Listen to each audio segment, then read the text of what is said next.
without doubts, I think it's by far the best league in the world. How dare you score like that in the Premier League?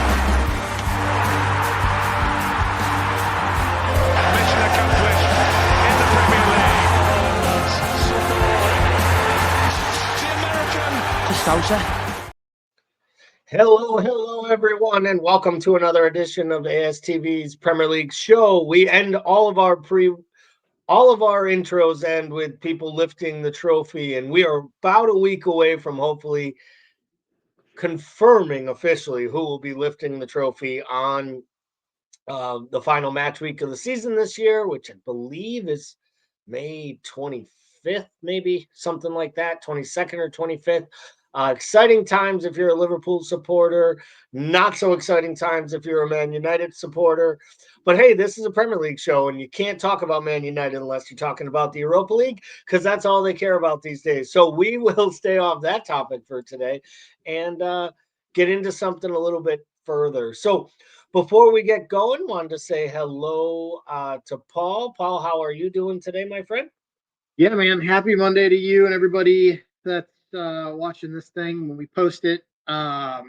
Today was a relatively good Monday, which worries me slightly about tomorrow. And typically, from a work standpoint, if Monday's good, man, like something's coming down the stretch. But I am out of work on Thursday and I'm off for a week. So as long as I can skate out the next 2 days, we're clean sailing. So you have to work Tuesday and Wednesday, and then you are off from Thursday to next Thursday, or all of next week as well? So all the way till next Friday. Come back next Friday. I do that for a couple of reasons. Fridays are sort of a slow day that I can catch up on stuff typically. So I'll come back, clean out the inbox in one day without having to cut into vacation time, which is really me having to go up and deal with a family matter in Michigan. So it's not really much of a vacation anyway. But I think it's just skating through these next 2 days. Then I'm off. Typically, I take the NFL draft day off as a national holiday anyway, and my managers understand this at this point. That is just a weird thing that I do. But so I'll go ahead. I'm taking Thursday up. I'm going to drive 3 hours away and stay with a buddy of mine who also is an NFL junkie. So we'll do that, I think, Thursday night until his wife kicks me out in the morning, and then I'll be on my way up to Michigan. And I mean, let's be real. You are going to watch probably the most anticlimactic first round in the history of the NFL draft. It's a terrible draft. I'm pretty sure there's not a single team that actually wants a player they're going to get after the third pick in this draft. And I'm not even sure Tennessee really wants the player they're getting at 1. So it's basically 2 really good players and a bunch of will sees. But different conversation for a different show. So let's get into it. Let's talk the Premier League here. We're going to look quickly, Paul, at the matches this weekend. Concluding today with Spurs and Forest. Spurs going down 2-0 in the first 10 minutes and could have been down 3 if it wasn't for a VAR decision on an offside.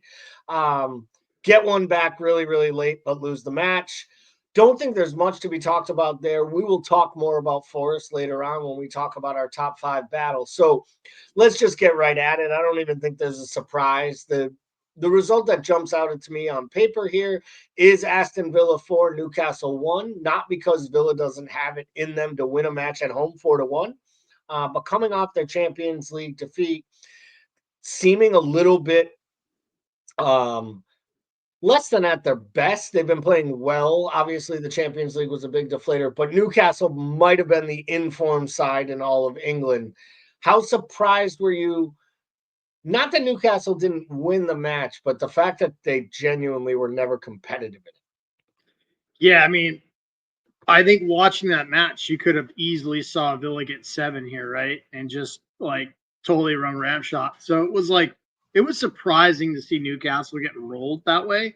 And then conversely look pretty toothless on the offensive end too, which, is not something that we've been able to say about that side in a number of years. So I mean, is it probably a blip on the map for Newcastle? Yeah, I think this is sort of one of those one-off performances that just had a number of things happen, not go their way early and then compound over the course of 90 minutes, right? But I mean, I think I do want to tip my cap to Villa. This is a team that I backed early in the season.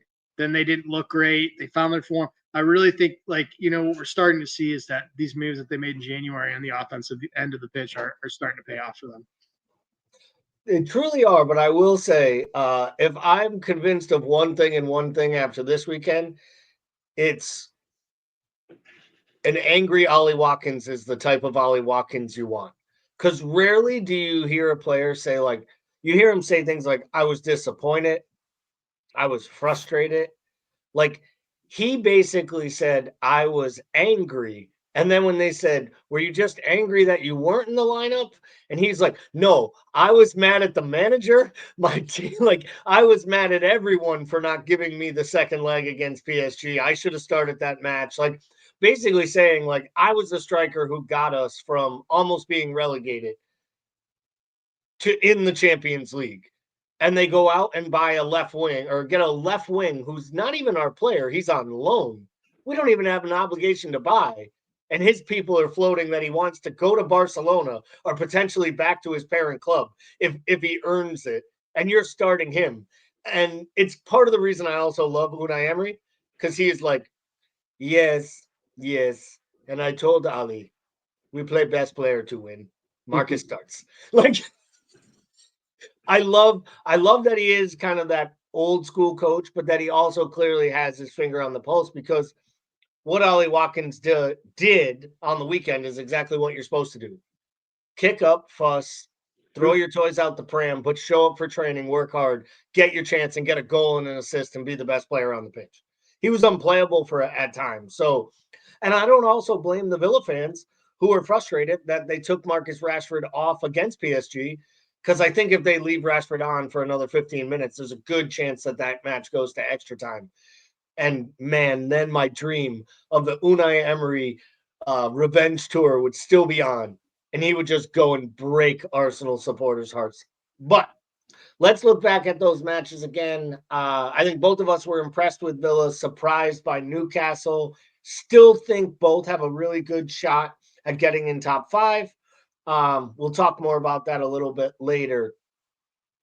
Another match that kind of jumped out at me here that I think we have to talk about because it does play a big role into the top 5 is Fulham Chelsea.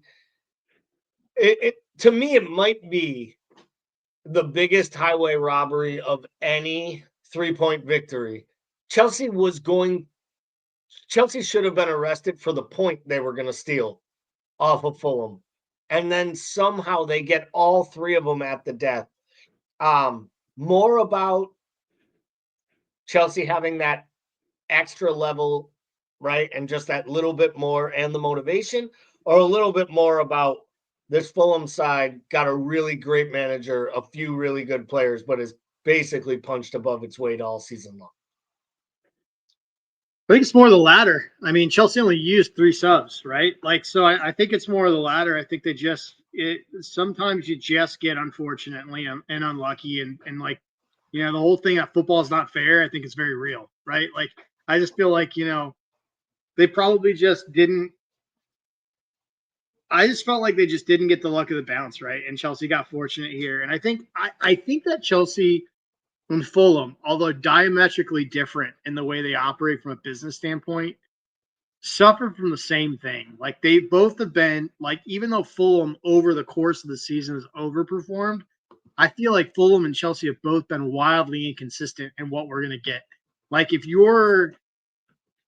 let's say you're a sports bettor, not saying I am, but let's say you are, right? Like, how do you bet on a Chelsea or Fulham match, right? Like, I mean, lately Chelsea's been pretty consistently dreadful, but when you're talking Fulham, you don't know. Like, Fulham can take points off anyone, they can lose them against anyone too. And I can say the same thing about Chelsea for the most part. I mean, I think that's a tougher ask for Chelsea than it is for Fulham to go get points off the big boys right now. And I think that's probably why Chelsea's probably a conversation for another day in terms of how disappointing they've been. But I just think that they're both like 2 sides that like have some really nice pieces, but have not been able to put it together and find consistency over the course of the season. Yeah, I don't disagree with that at all. I think that Chelsea's in a tough spot. I think Fulham has had really good moments and patches throughout the year. I mean, heck, we were talking about them fighting on the outskirts of Europe just a few weeks back. And I guess they still could probably put on a big charge at the end. I just don't think they will. I think what happened there is as soon as Jimenez went off the boil of really scoring goals consistently, they've struggled more and more. And they've added some injuries, though. At the end of this year, it'll probably be like every year for a while for Fulham. If on opening day next year, Marco Silva is still their manager, they had a successful summer, in my opinion. Because eventually I do think someone's going to come in, and I think he'll get a shot. Like, if I'm Spurs and I blow out another coach, I'm probably going to kick myself in the ass and be like, one of the last 5 times I probably should have hired Marco Silva, but I didn't give it a shot, and now I got to pay 3 other coaches at the same time. So speaking of players, coaches, we've done this segment in the past. This is our American Scouser TV stock up, stock down segment. So Paul and I are going to give a couple players, coaches, clubs, not 2 of each, just 2 in general, that if we are putting our own money or our newly found marketing dollars, where we would invest as a stock. So is it something on the rise? Is it something on the decline? Paul, you can start with someone on the up or on the downward trajectory, whichever you choose. What do you think? A little bit of panic because I usually prepare a little bit for this and realized I didn't have anybody on the up. I was just being such a downer today. But I'll go ahead and go. I'll go ahead and start. I'll just out of the gate. I'll say for my up, let's go ahead and pick Wolves. I mean, 6 on the bounce unbeaten. Kind of wild, dude. Especially how they're doing it. Scoring goals, not really conceding it. Beginning of the season, they were just like they're like a pasta strainer. Everything just ran through them. There was nothing that kept people from just running at them.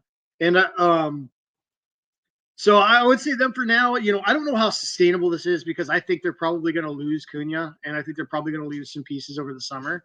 So I don't know how sustainable this is, but it's been impressive to say the least. From basically relegation fodder to charging up the table.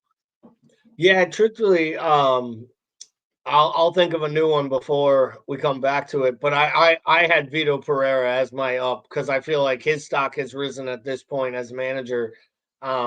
I think he's done a really, really good job since he's been there. I mean, the numbers are just unreal. The defensive metrics that he's put up, the organization he's given them. And you're right. They're going to lose players. But the one nice thing about Wolves is they do buy well. They reinvest the money when they spend. They do it pretty well. And I do expect them to sign a few players and make a few moves and hopefully use the Neto money and most likely use the Cunha money. And I do think they're going to lose Cunha. That's what happens when a player signs a large release clause so he can make sure the club gets a fee. Another show, another topic. And that guy doesn't even like that club. He was ready to go on strike 2 months ago. He just got a 3-month raise and made the club $80 million. Unfucking believable. I'll give you a stock down, and it's not the player that you might think after my last little rant. I'm going to go with João Pedro, the Brighton striker, who picked up a straight red card for a petulant elbow against Brentford. Just completely lashed out. The craziest part was the VAR checked 2 different incidents because he also kicked out with his cleats to the back of the guy's heel before he even throws the elbow. He's already basically gone studs into the guy's leg and then throws the elbow. I'll say this, good on the side official, the linesman. The linesman saw it and told him. The match official didn't see it, wasn't going to give red. And I'm not sure the VAR would have been able to, because there were no good camera angles of it. Really good. Craziest part is, Paul, that would have been that should have been his second straight red for violent conduct for that same exact flailing elbow. And the craziest part is the last time he did it was also against Brentford. So my question to you is, what does João Pedro and the Brazilian have against Brentford and Thomas Frank's men? Can he just not understand the Danish? Does Maybe he there's not like the Danes? Yeah, maybe there's a Brazilian Danish thing we don't know about. Some like ancient naval battle that happened that we're unaware of.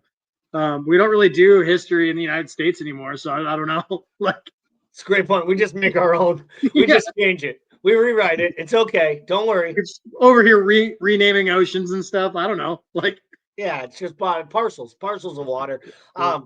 There's just something about the guy. He's got so much talent. And I know we've talked about a player like him taking that next step up and being able to just be this, like, how great a player he might be if he played at a Spurs, or how great a player might he be if he played at Arsenal, right? But then you look at moments like that and you think to yourself, that's probably why you spent 2 extra years at Watford. Like, the book might be out on this guy, that he's just got a 2-cent head and that's never going to change. yeah, possibly. I know, like, it'll be interesting because it's somebody that I know, like, has been bandied about as rumored interest from Liverpool, right? And so typically I feel like our administration and our sort of scouting and recruitment is really centered around characters. So it's very interesting.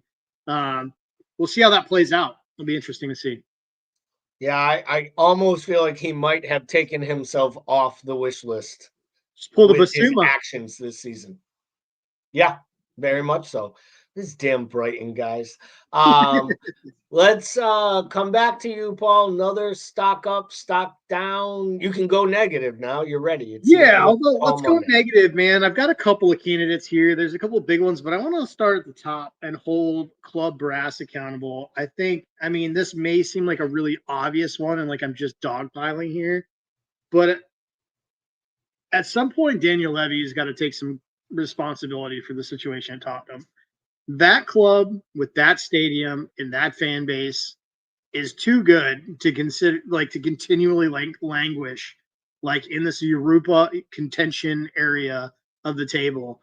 Like, and I don't know, like, I think the manager probably has some culpability here too.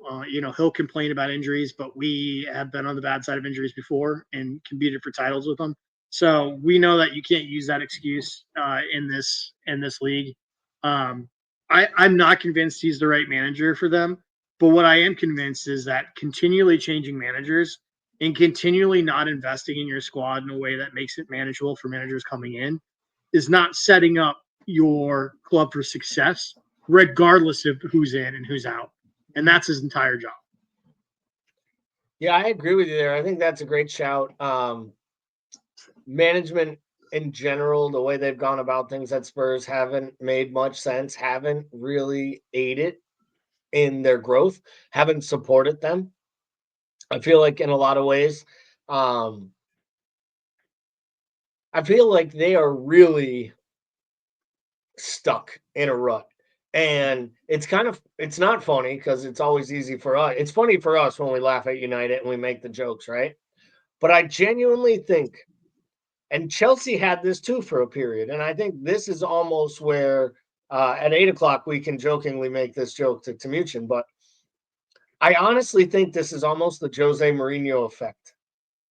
And I genuinely think that when he comes into a club, he almost makes things so uncomfortable before he leaves that it literally takes like a few years, almost a cycle of players before you can move on from him. Like, I mean, Just like a in hurricane, you have to clean up when he's gone. Like, I mean, in United's case, you literally had Ole and Ten Hag, and it feels like they still haven't really rebounded. But at Spurs specifically, it just never felt like it was going to work from the moment, from Nuno to Ange. It just has always felt like this very awkward momentum. And I just think and I don't even mean it like it's Mourinho himself. I just feel like he is one of those polarizing figures. Or maybe what it just shows is that clubs that are so down on their luck and so out of it that they feel they have to hire Jose Mourinho are in such a bad place. It's going to take 4 to 5 years to dig out of that place. Because why else would you subject yourself with such a miserable person to work with? Because this isn't 20 years ago at Porto, right, and 15 years ago at Madrid. Like, this isn't the special one. This is just an attention-seeking irritant that really doesn't bring much to the table except for clicks and drama. And I guess, as Timuchin would say in the Turkish league, that's all we're looking for, really, because we'll give you the drama. Please get us the clicks. Give me another, or that was your stock down. So I got to give you a stock down now. I will go with, I went with João Pedro as a stock down, actually, so I could go a stock up. Let me find the positive train. Oof, there isn't too much positive. You know what? I'm going to give a stock up to the Premier League table. And hear me out here. I don't think this has been a great season by any means. We don't have a discernible title race, which as Liverpool supporters, that's okay. We don't have a real relegation scrap or battle. And I think that always takes away from the neutral. But I think the competitive nature of the Premier League is what's going to make this season, at the end of it all, when people look at the totality of it, and we're going to talk about the race of the top 5 and how competitive that is. At the end of this season, you're going to be able to take the 8th place team in this division, and they're going to be better than any 8th place team in the history of this league. And every team above them is more competitive from 2 to 8 than they've ever been. And I know we've had these years where we have the Liverpool City race with the, 101 to 99 or 100 to 99, whatever it was, the points differential that City wins on. Part of that was so much of the league was such trash that we were almost guaranteed to win or draw every single match we played. And there was little to no jeopardy. And I think the fact that people can say City is really down this year, or they can tell you that the rest of the league is really good and started to catch up while City took a step back. And I feel like that's what happened to Arsenal as well. Yes, the injuries hurt Arsenal and they should have bought a striker.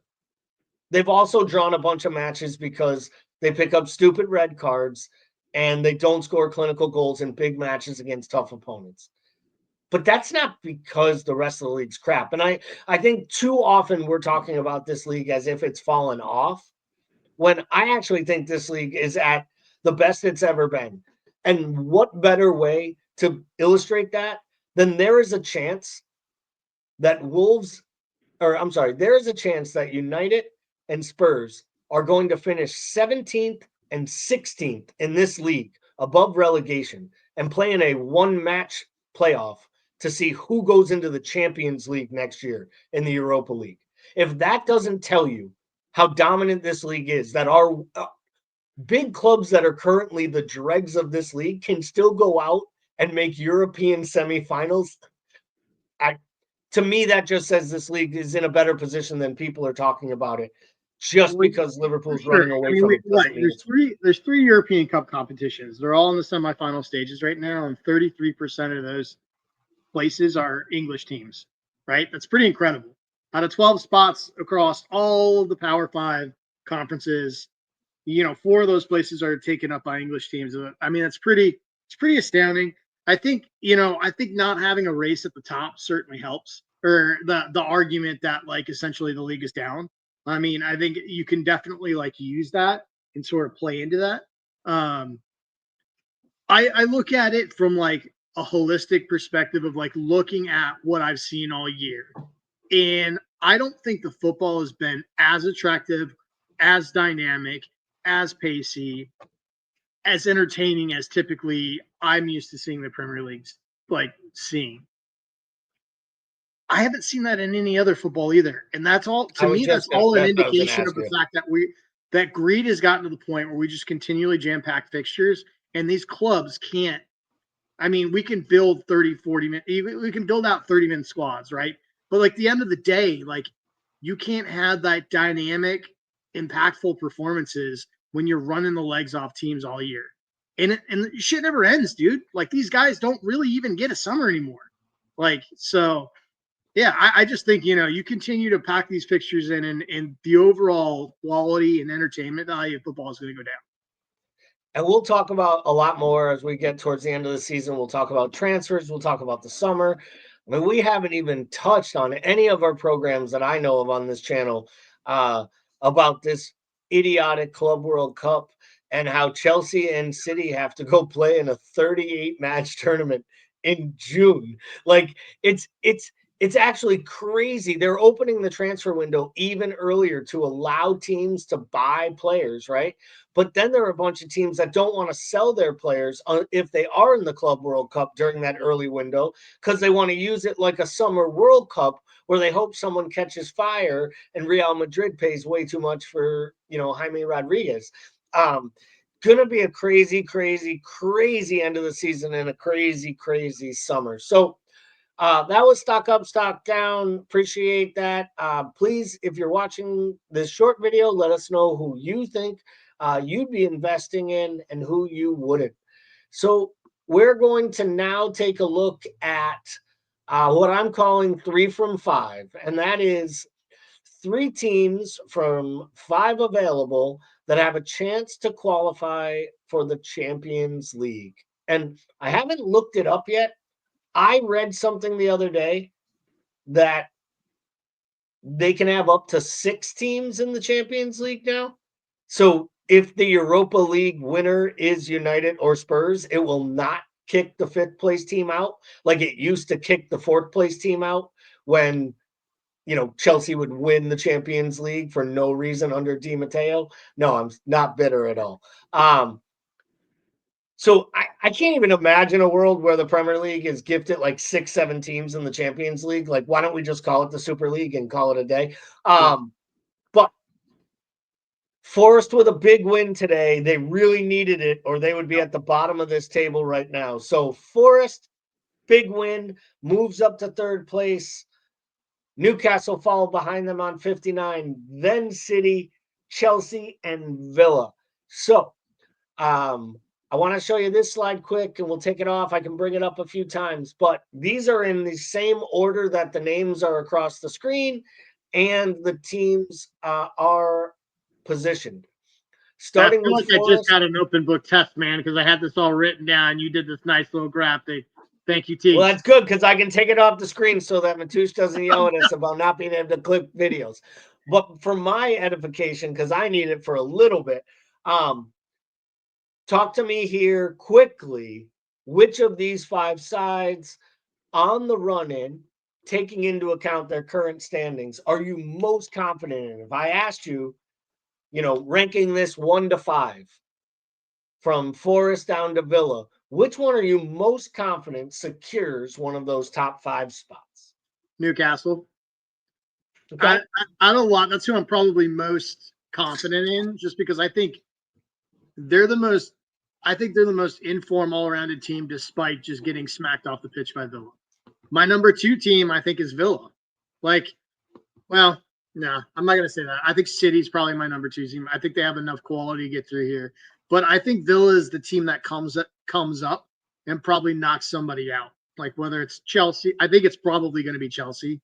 But I think I just like the way that Villa's playing right now. They're putting it all together at the right time and they're scoring goals. And I think, I feel pretty confident they're going to come up and catch somebody. And I also, like we said this last week, I think it's very possible that Villa comes and catches City. I really do. City doesn't have the easiest run-in. I think the 2 easiest fixture run-ins, I think Forest has the easiest run-out, and I think it's Villa next, in my opinion. Well, it's definitely Forest from the standpoint that they have Leicester, and they have Leicester at home. Even Brentford at home, they can probably win that match. Palace away, and I don't know where that is in conjunction. I think that comes after their semifinal in the FA Cup, so they'll probably be good with rotations there. What's crazy to me is you could literally end up with a Forest Chelsea like play-in match on the last match of the season. There's a few of those that could come right down to it. I do like Villa's run in. And I guess the thing that I would say about Villa, where I give them a lot of credit, or I give them kind of a leg up, is at least they have City tomorrow. Yeah. Like, it's in their hands to go out and put in a good performance, win the match at City, and really lay a marker down. I'll say this: if they get 3 points tomorrow, heck, if they get a point tomorrow, they go a long way towards them securing a spot. I don't know why. Maybe it's just I couldn't believe in Leicester until literally it was over and they were champions of the EPL. I feel like maybe that's what's happening to me with Forest, and they've earned more than that. They've deserved more than that. And I don't love the fact that Chelsea has to play Liverpool. I think, what do they have? They have Liverpool. Chelsea has Everton, Liverpool, Newcastle United, and Forest. That is a tricky run in. Yeah. Even Everton, not a pushover. Forest has Leicester at home, which I think is really like the gift that keeps on giving, as Liverpool supporters saw yesterday. So it's nice when you play a team that physically can't score. Like, you know what I mean? Like, that can't. Yeah, they do everything they can, and they can't. Even when they do, they commit fouls in the buildup. Yeah. So Villa's on 5 on the spin. You know, final draw, got to make the call right now. Is it Forest, Newcastle City, Forest, Newcastle Villa, or you know what? I'll just go for it. I'll be brave. I'm going to say I think it's going to end up Newcastle in the 3rd spot, Villa in 4th, and Forest in 5th. Wow. I know. Calling for Man City to miss the Champions League. I'll tell you what, I would not like anything more than to hear Pep talk about plastic pitches traveling all the way out to Timbuktu and playing in the Europa League next year. Playing some Lithuanian match on Thursday night. It would be absolutely amazing. And him whining about not having enough players to compete. So, as always, want to thank everyone for viewing. If you are watching right now and you haven't subscribed to the channel, please get on over, hit the like button, all the good stuff. Leave a comment. Check out our other shows. For myself and Bickler, this was the Premier League show. We will be back next week. Have a great week, and talk to you soon.